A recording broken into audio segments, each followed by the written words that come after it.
देखिए, हर हादसे के बाद पुलिस का रटा रटाया जवाब होता है। भीड़ बेकाबू हो गई थी, तो क्या पुलिस का काम अब सिर्फ लाठी चलाने और बैरिकेड लगाना ही रह गया है?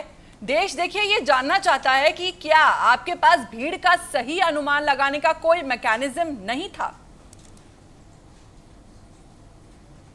नमस्कार। और ये बहुत बड़ा दुखद जो इंसिडेंट हुआ है कल की डेट में, इसके लिए सभी हमारी तरफ से सबको संवेदनाएं हैं। जिनकी जान चली गई उनके लिए, उनके परिवारों के लिए। आपने बिल्कुल सही कहा कि ये सब एक प्रकार से किताबों में रह जाता है। जैसे आपने बताया कि एक बार हादसा हुआ, इंक्वायरी हुई, इंक्वायरी करने के बाद कुछ सजेशंस आए, सजेशन के बाद फिर वो उसको बस्ता खामोश हो जाता है, ठंडे बस्ते में सांप चला जाता है। जो इंस्ट्रक्शंस, जो सुझाव दिए जाते हैं वो इंक्वायरी में, वो कभी इम्प्लीमेंट नहीं हुए।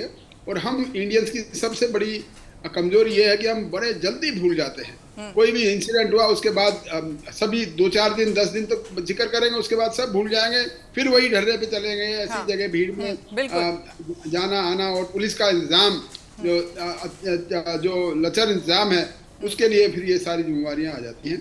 जहाँ तक मैं समझता हूँ कि ऐसे इंतजाम जब भी होते हैं, ऐसे प्रोग्राम जब भी होते हैं, तो वहाँ पर लोकल पुलिस को खबर दी जाती है कि ये ऐसा प्रोग्राम होगा और वहाँ पर इतने लोग वहाँ पर इकट्ठे होने के चांसेज होते हैं। तो कोई भी धार्मिक आयोजन हो या राजनीतिक आयोजन हो या कोई और सामाजिक आयोजन हो, उसके लिए एक परमिशन लेने का एक प्रावधान है।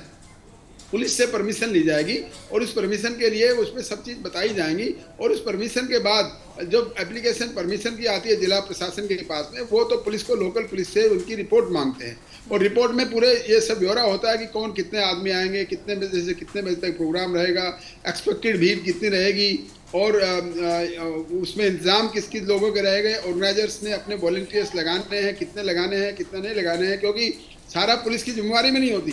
जो बड़े बड़े आयोजन होते हैं उनमें जो ऑर्गेनाइजर्स होते हैं वो अपने अपने इंतजाम लगाने के लिए वॉलंटियर्स या प्राइवेट सिक्योरिटी गार्ड्स को एंगेज करते हैं। तो ये सारी चीज़ें उस रिपोर्ट में होती है। उस रिपोर्ट के बेस पर वो परमिशन दी जाती है और जब परमिशन दी जाती है उसमें पूरी डायरेक्शंस होती हैं, पूरा इंतजाम कैसे किया जाएगा, वहाँ पर कितने लोगों की सुरक्षा की बात है, वहाँ पर एग्जिट और एंट्री गेट, और कोई जो अगर कोई ऐसी इमरजेंसी हो जाती है तो इवैक्यूएशन प्लान क्या होगा, कैसे लोगों को बचाया जाएगा, एंट्री के गेट्स कहाँ से होंगे, बैरिकेडिंग प्रॉपर है कि नहीं है। उसके बाद अगर कोई घटना हो जाती है तो गेट, बड़े बड़े गेट होने चाहिए, एग्जिट हमेशा बड़ा होना चाहिए ताकि घटना जब भी हो जाए तो पूरे बड़े बड़े दरवाजे खोल दो ताकि पब्लिक आराम से निकल सके।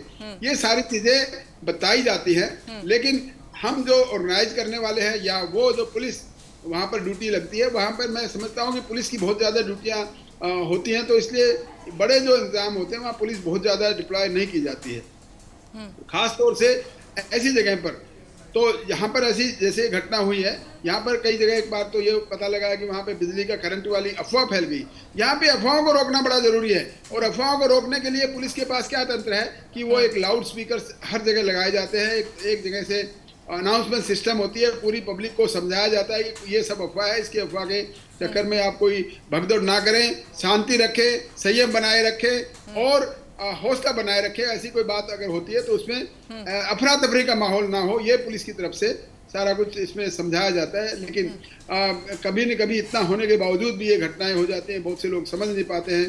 कई बार ऐसा भी देखा जाता है ऐसे आयोजनों में कोई असामाजिक तत्व वो एंटर कर जाते हैं, वो कहीं ना कहीं से किसी को ईव टीचिंग कर दिया या किसी को छेड़ दिया, वहाँ पर झगड़े हो जाते हैं। तो उस झगड़े के बजाय फिर उसके बाद मारपीट पे आ जाती है और फिर उसके बाद लोगों में ये कोई अफवाह फैल जाती है कि देखो जी ऐसा कुछ हो गया, तो लोग फिर वही भगदड़ एक जगह पे इकट्ठा होना, फिर या ऐसी बातें हो जाती हैं। यहाँ पर ऐसी चीज़ अगर हो जाती है तो पुलिस प्रशासन का ये काम है कि एक तो एवेक्यूएशन प्लान, सारा एग्जिट कैसे करना है, सभी को, लोगों को कैसे निकालना है, और ख़ास तौर से जो इंजर्ड हो जाते हैं उन इंजर्ड को कैसे जल्दी से जल्दी हॉस्पिटल पहुंचाना है ताकि उनकी जान बचाई जा सके।